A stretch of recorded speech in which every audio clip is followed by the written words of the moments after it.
Ma'am मुझे eco से बहुत डर लगता है। Economics is equal to maths.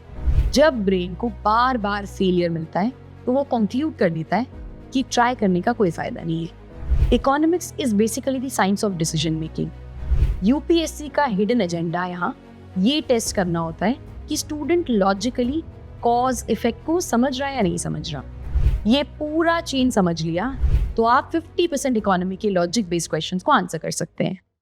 मैं जितने भी स्टूडेंट से मिलती हूँ 8 आउट ऑफ 10 इकोनॉमिक्स से डरते हैं, और ऑनेस्टली गलती उनकी नहीं है, क्योंकि इकोनॉमिक्स का डर सिर्फ इकोनॉमिक्स का डर नहीं होता। पता है क्या, इसका असली रीजन एक लाइन में छुपा है। हम मैथ्स से डरते हैं। जो लोग मैथ्स से डरते वो जनरली इकोनॉमिक्स से भी डरते हैं, और हमने मन ही मन मान लिया economics is equal to maths. India में हम सब एक इनविजिबल लोड लेकर बड़े होते हैं, मैथ्स ट्रॉमा।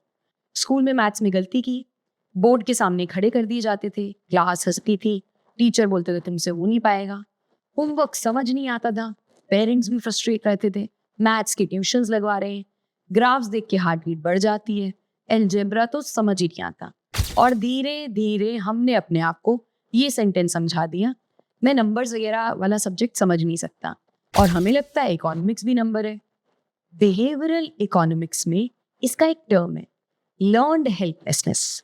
जब ब्रेन को बार बार फेलियर मिलता है तो वो कंक्लूड कर देता है कि ट्राई करने का कोई फायदा नहीं है।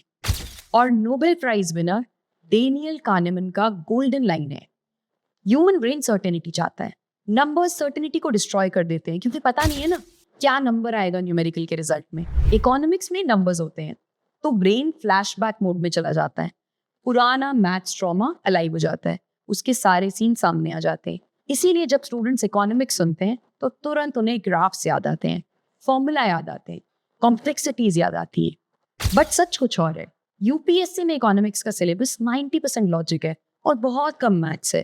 प्रॉब्लम सब्जेक्ट में नहीं है, प्रॉब्लम एक्चुअली टीचिंग और लर्निंग स्टाइल में है। जहाँ हम थ्योरी और फॉर्मूला देखते रहते हैं, उसके पीछे के पैटर्न, स्टोरी, लॉजिक, इसको मिस आउट कर देते हैं। साइकोलॉजी में इसे बोलते हैं कॉग्निटिव रेजिड्यू ऑफ फियर, एक ऐसा डर जो खत्म नहीं होता, बस डॉर्मेंट मोड में चला जाता है। आज हम वो रेजिड्यू खत्म करने वाले हैं। आज हम इकोनॉमिक्स को उस एंगल से देखने वाले हैं जहां से दुनिया के टॉप लर्नर्स और टॉप टीचर्स देखते हैं, और आज आपका डर खत्म हो जाएगा। Now let me give you the most powerful economics example you will ever here. Imagine करो एक बड़ा सा हॉल है, उस हॉल में 100 लोग खड़े हैं और बीच में सिर्फ 3 चेयर्स रखी हुई। That's it. यही इकोनॉमिक्स है, limited resources, unlimited wants.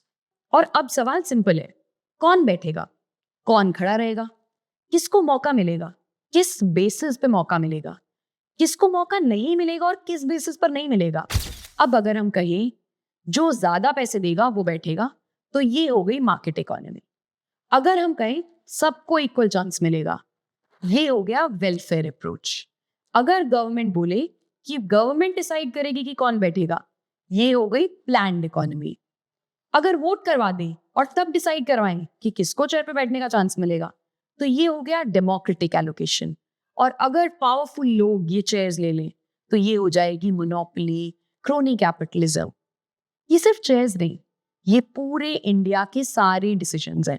Subsidy किसको मिलेगी, टैक्स में छूट किसको मिलेगी, लोन किसका अप्रूव होगा और किस इंटरेस्ट रेट पे अप्रूव होगा, एक्सचेंज रेट बढ़ेगा तो किसको फायदा होगा और किसको नुकसान होगा, ये रेपो रेट क्या होता है, इसके बढ़ने से मुझे क्या फर्क पड़ता है। तो ये चेयर्स की कहानी सिर्फ चेयर्स की कहानी नहीं है, ये कहानी है जो आपको इकोनॉमिक्स की रियलिटी बताती है। पता है, मैं जो भी इकोनॉमिक्स की क्लास लेती हूँ ना, मैं उसमें सबसे पहले एक लाइन जरूर बताती हूँ स्टूडेंट्स को, economics is basically the science of decision making. आप स्कार्स रिसोर्सेज को कैसे बेस्ट तरीके से एलोकेट करते हो, यही पूरा सार है इकोनॉमी का।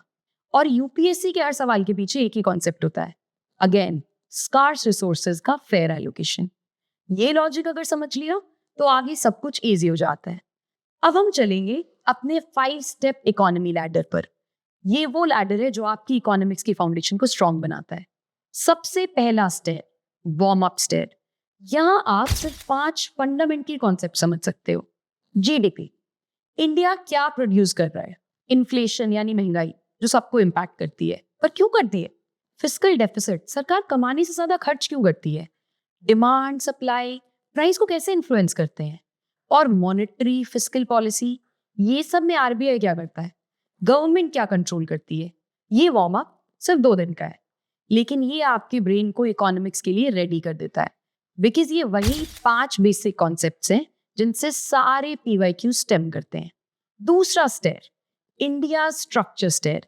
यहाँ हमारी पूरी इकोनॉमी 5 पिलर्स पे टिकी हुई है। पहला, agriculture, employment high, productivity low. इसी गैप से बहुत सारे क्वेश्चन आते हैं। MSP, PDS, APMC, farm reforms. Agriculture के पीछे एक सोशल लॉजिक होता है, rural incomes versus inflation versus food security. दूसरा है मैन्युफैक्चरिंग। इंडिया स्टक है लो वैल्यू मैन्युफैक्चरिंग में। यूपीएससी पूछता है पीएलआई से क्या इंप्रूवमेंट हुआ? इंडिया चाइना को रिप्लेस क्यों नहीं कर पा रहा? बांग्लादेश कैसे अच्छा कर पा रहा है मैन्युफैक्चरिंग में? Why is logistics cost 2x of China? ये सब एलोकेशन की कहानी है। रिसोर्सेज कहाँ इन्वेस्ट हो रहे हैं और कहाँ ज्यादा इफेक्टिवली यूज किए जा सकते हैं। तीसरा, services. India IT led growth कर रहा है। यूपीएससी में सवाल आते हैं, is service led growth sustainable? Jobless growth क्या होती है? क्यों लोगों को नौकरी नहीं मिल पा रही? कैसे इकोनॉमी सर्विस ड्रिवन होते हुए भी मैन्युफैक्चरिंग पे डिपेंडेंट है? फोर्थ सेक्टर है बैंकिंग एंड फाइनेंस। सबसे ज्यादा क्वेश्चंस इससे आते हैं। आरबीआई का role, NPA, NBFC, Basel norms, ये सब सिस्टम को स्टेबल रखने के लिए होता है। यूपीएससी का हिडन एजेंडा यहाँ ये टेस्ट करना होता है कि स्टूडेंट लॉजिकली कॉज इफेक्ट को समझ रहा है या नहीं समझ रहा। Fifth, external sector. Rupee appreciation, depreciation, current account deficit, forex reserves, export competitiveness, ये सब ग्लोबल शॉक्स में यूपीएससी का फेवरेट एरिया होता है। ये 5 पिलर्स मिलके इंडिया की इकोनॉमी का स्केलेटन बनाते हैं। इन पिलर्स को समझना मतलब इंडिया की इकोनॉमी की डेप्थ को समझना। तीसरा स्टेयर है इंजन रूम स्टेयर, इंडिया का मनी सिस्टम। यहाँ सब कुछ मूवमेंट और फ्लो के बारे में होता है। आरबीआई का काम होता है मनी की सप्लाई को कंट्रोल करना, इन्फ्लेशन को मैनेज करना, करेंसी को स्टेबल रखना। रेपो रेट बढ़ते ही बोरोइंग महंगी हो जाती है, डिमांड ड्रॉप होती है। रेपो रेट घटने से लोन सस्ते हो जाते हैं, ग्रोथ पुश होती है। गवर्नमेंट बजट डिसाइड करती है कौन से सेक्टर को प्रायोरिटी दी जाएगी। इन्फ्लेशन टारगेटिंग का फ्रेमवर्क क्या होगा? 4% ±2, इसका लॉजिक क्या है? यूपीएससी इसको बार बार टेस्ट करता है। फिस्कल डेफिसिट बढ़ता है तो बोरोइंग बढ़ती है, बोरोइंग बढ़ती है तो इंटरेस्ट रेट स्पाइक कर सकते हैं, इंटरेस्ट रेट स्पाइक करते हैं तो प्राइवेट इन्वेस्टमेंट क्राउड आउट हो जाती है। ये पूरा चेन समझ लिया तो आप 50% इकोनॉमी के लॉजिक बेस्ड क्वेश्चंस को आंसर कर सकते हैं। Fourth stair, inside stair. Previous year questions का लॉजिक, उनकी मैपिंग। यूपीएससी फैक्ट्स नहीं पूछता, यूपीएससी पूछता है ब्रेन का स्ट्रक्चर। यूपीएससी ट्रैप क्वेश्चंस देता है। कैपिटल अकाउंट फुली कन्वर्टेबल है? मोस्टली लोग बोलते हैं हाँ, बट आंसर क्या है? पार्शियली कन्वर्टेबल है।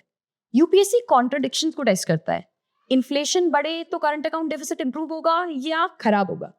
यूपीएससी इंटरलिंकिंग को टेस्ट करता है। रुपी से करंट अकाउंट डेफिसिट से exports, employment, inflation, monetary policy, क्या लिंकेज है? हर प्रीवियस ईयर क्वेश्चन आपसे एक ही सवाल पूछता है, स्कार्सिटी चेंज हुई तो कौन से लोग शेयर्स यूज करेंगे, कौन से लोग गेन करेंगे? और 5वां स्टेयर है मास्टरी स्टेयर। ये स्टेयर आपको इकोनॉमी में कंफर्टेबल बनाता है। यहाँ आप हर टॉपिक का 1 पेज का नोट बनाते हो, डेफिनेशन की 1 लाइन, लॉजिक की 3 लाइन, इंडिया एंगल का 1 एग्जाम्पल और प्रीवियस ईयर क्वेश्चन ट्विस्ट का 1 एंगल। सिर्फ 20 से 25 पेज के आपके एंटायर इकोनॉमी सिलेबस के नोट्स आपके हाथ में होने चाहिए। जब ये 5 स्टेयर्स चढ़ जाते हैं तो आप रियलाइज करते हो कि इकोनॉमिक्स में डरने जैसा कुछ था ही नहीं। इकोनॉमिक्स फेयरनेस की कहानी है और यूपीएससी इस फेयरनेस को टेस्ट कर रहा है। इकोनॉमिक्स डिसीजन मेकिंग की कहानी है और यूपीएससी डिसीजन मेकिंग टेस्ट करता है। इकोनॉमिक्स स्कार्सिटी, एफिशिएंसी की कहानी है, ये भी टेस्ट होता है। अगर आज आपको लगा कि इकोनॉमी फाइनली सेंस मेक कर रही है या आपको लगता है कि इकोनॉमिक्स की इस लैडर से एटलीस्ट आपको पूरी स्टोरी का जिस्ट तो समझ में आया, तो एक काम जरूर करना, इस वीडियो को उस दोस्त को भेजना जिसको लगता है इकोनॉमिक्स उसका वीकेस्ट सब्जेक्ट है। आपका एक शेयर उसका 1 साल सेव कर सकता है। और अगर आप चाहते हो कि मैं इस लैडर के हर स्टेप को डिटेल में बताऊं और डीप डाइव एपिसोड्स बनाऊं, examples, previous year questions, real world analogies के साथ, तो कमेंट सेक्शन में लिखना पार्ट 2।